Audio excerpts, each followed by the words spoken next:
اللہ پاک نے ایک قوم کا ذکر کیا ہے، قوم عاد، اور اللہ پاک خود اس قوم کی طاقت کے بارے میں بتا رہا ہے کہ وہ قوم کے لوگ اتنے مضبوط تھے کہ ان کے سینے چوڑے تھے، قد بہت بڑے تھے، اور جب وہ ایک پتھر کو پاؤں مارتے تھے تو وہ پتھر بھی ریزہ ریزہ ہو جاتا تھا۔ یعنی کہ اللہ پاک خود ان کی طاقت کے بارے میں بتا رہا تھا۔ سوچو ان کی کتنی طاقت ہوگی، کیا طاقت ہوگی ان لوگوں کے اندر، اللہ تعالیٰ نے کیا پاور عطا کی ہوگی۔ عطا تو اللہ نے کیا ہے۔ پھر اللہ تعالیٰ ان کا وہ واقعہ بھی بتا رہا ہے کہ کیسے ان کو ختم کیا گیا، کیسے ان کو ہوا میں اڑایا گیا، اور قیامت کے دن ایک ہوا چلنی ہے جو ہوا آسمان سے آئے گی اور آپ کے تمام جتنے پہاڑ ہیں، زمین ہے، گھر ہے، ہر چیز کو اڑا کے لے جائے گی اور دنیا ختم ہو جائے گی۔ اس ہوا کا ایک دفعہ استعمال ہو چکا ہے، وہ استعمال کب ہوا ہے وہ بھی میں انشاءاللہ آج آپ کو آج کے پروگرام میں بتاؤں گا۔ بچوں، پہلے نبی جو تھے وہ تھے حضرت آدم علیہ السلام۔ کون تھے؟ دوسرے حضرت شیش، تیسرے حضرت ادریس، چوتھے حضرت نوح، پانچویں حضرت ہود علیہ السلام۔ ٹھیک ہے، حضرت ہود علیہ السلام کے دور کے اندر قوم عاد تھی۔ حضرت جو تھے نا نوح علیہ السلام، وہ آپ کہہ لو کہ آدم ثانی انہیں کہا جاتا ہے کہ حضرت آدم کے بعد جب کئی سالوں کے بعد ایک دفعہ دنیا فنا ہو گئی تھی، دوبارہ جو اولاد نوح ہے ادھر سے شروع ہوئی تھی، اور وہ واقعہ سارا آپ لوگوں کو معلوم ہے، پچھلے دنوں بچوں کو میں نے بتایا تھا۔ تو اس کے بعد جو ہے، کیونکہ تب شرک شروع ہو گیا تھا، اللہ تعالیٰ کو شرک پسند نہیں، اپنے ساتھ کسی کو بت کی پوجا کرنا اللہ کو پسند نہیں ہے، کسی اور کو شریک ٹھہرانا اللہ کو پسند نہیں ہے۔ تو اس دور میں شرک بہت زیادہ عام تھا، اس لیے حضرت نوح علیہ السلام کے دور میں دنیا کو تباہ کیا گیا۔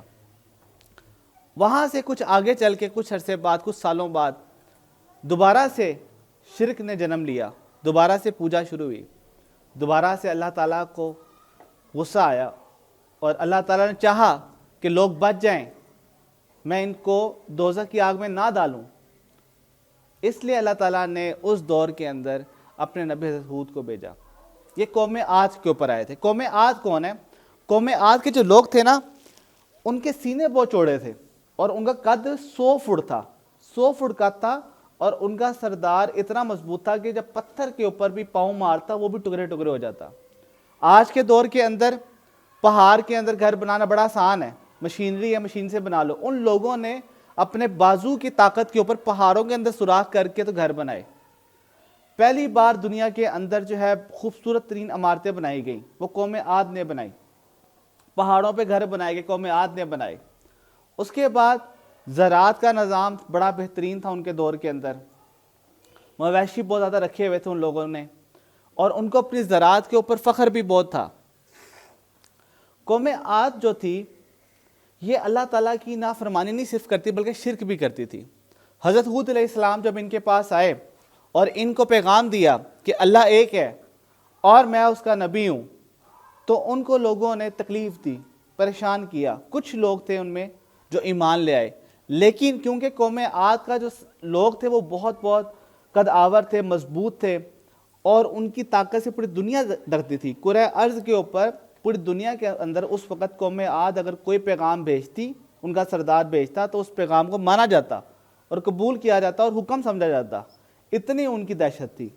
تو جو لوگ ایمان لے آئے حضرت ہود علیہ السلام پہ، ان لوگوں نے نہیں بتایا کہ ہم مسلمان ہو گئے ہیں، اظہار نہیں کیا، ابھی ڈر تھا۔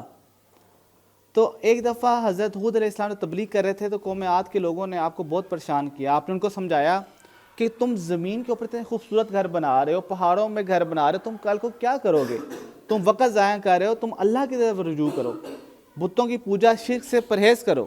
تو ان لوگوں نے ان کو تکلیف پہنچائی، تو آپ کو غصہ آیا۔ آپ نے کہا، آپ نے اللہ تعالیٰ سے دعا کی، اور ان کا جو زراعت کا نظام تھا نا، بارش نہیں ہوئی، بارش نہیں، فصلیں نہیں بنی، جس وجہ سے ان کو نقصان ہوا۔ اس دور کے جو لوگ تھے ان لوگوں نے کہا کہ مکہ مکرمہ جا کے دعا کرتے ہیں۔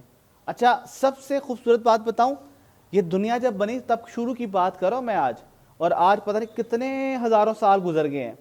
یعنی کہ جہاں پہ خاتون نبی رحمت اللہ علیہ محمد مصطفیٰ صلی اللہ علیہ وسلم نے آنا تھا نا، جس مقام پہ پیدا ہونا تھا، اس علاقے کی نسبت اللہ نے اتنی کمال رکھتی تھی کہ شروع سے ہی کہ جس کو کوئی پریشانی آتی تھی وہ اس علاقے میں جا کے, مکہ میں جا کے کہیں سے بھی دعا کرتا تو اس کی دعا قبول ہو جاتی.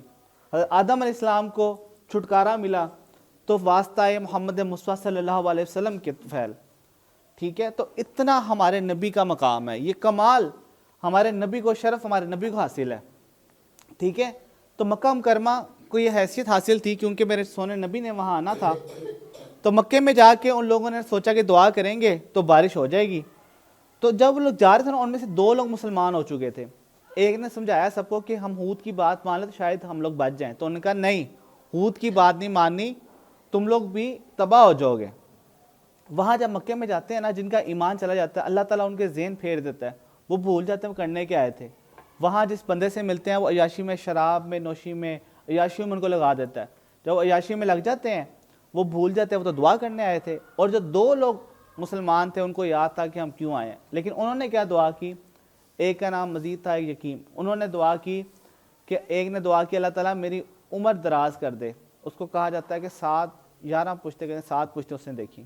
اور ایک نے دعا کی کہ اللہ پاک مجھے آخری وقت رزق عطا کر دے.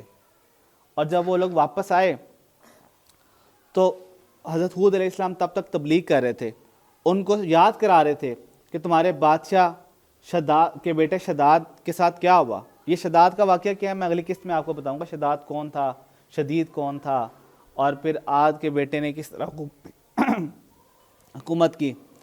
تو وہ ان کو بتا, حضرت ہود علیہ السلام ان کو سمجھا رہے تھے کہ تمہارے بادشاہ کے بیٹے کے ساتھ کیا ہوا, تمہیں کچھ یاد ہے, تمہیں اللہ کی نشانیاں یاد ہیں. لیکن لوگوں نے نہیں سنی. لوگوں نے یہ کہا کہ تم ہمیں عذاب سے ڈراتے ہو, کیونکہ ان کے دل جو ہے نا وہ سخت ہو چکے تھے اور وہ اپنی طاقت پہ غرور کرتے تھے, تکبر کرتے تھے. اور ان لوگوں نے کیا کہا, انہوں نے کہا کہ تم ہمیں ڈراتے ہو اللہ کے عذاب سے کہ اللہ کا عذاب آ جائے گا, اللہ کا عذاب لا کے دکھاؤ. پھر کیا ہوا, پھر اس دور کے اندر اللہ تعالیٰ نے قیامت کے دن ایک ہوا چلنی ہے, بہت مضبوط ہوا. جب وہ چلے گی تو پورے پہاڑ, دنیا, گھر بار ہر بندہ اٹھ جائے گا. اس پہاڑ کی اتنی دہشت, اتنی طاقت ہے. تو اللہ پاک نے فرشتے سے کہا کہ اس پہاڑ کی جو ہوا ہے نا وہ جو ہوتی ہے نخیل, یہ گائے کی نخیل, اس کے برابر کھول دو, تھوڑی سی ہوا چلا دو تاکہ دنیا والوں کو پتہ چلے کہ اس کا اثر کیا, یہ ہے کیا, عذاب کیا. تو فرشتے نے کہا اللہ پاک اگر ہم اتنی ہوا چلائیں گے پوری دنیا تباہ ہو جائے گی. تو سوچو قیامت کے دن جب وہ پوری ہوا چلی ہے پھر کیا ہوگا. تو اللہ پاک نے کہا سوئی کا ہوتا ہے نا, جس میں سوئی کا وہ سوراخ ہوتا ہے جس میں دھاگا ڈالتے ہیں, اللہ پاک نے کہا اتنی ہوا چلا دو. اور حضرت ہود علیہ السلام کو اپنے آپ جو آپ کے ماننے والے ان کو لے کے آپ ہجرت کر جائیں, اور کئی روایت میں آتا ہے کہ زمین کے نیچے چلے جائیں. ٹھیک ہے, حضرت ہود علیہ السلام جو ان کو ماننے والے تھے, ایمان لے آئے تھے, ان کو لے کے سائڈ پہ چلے گئے.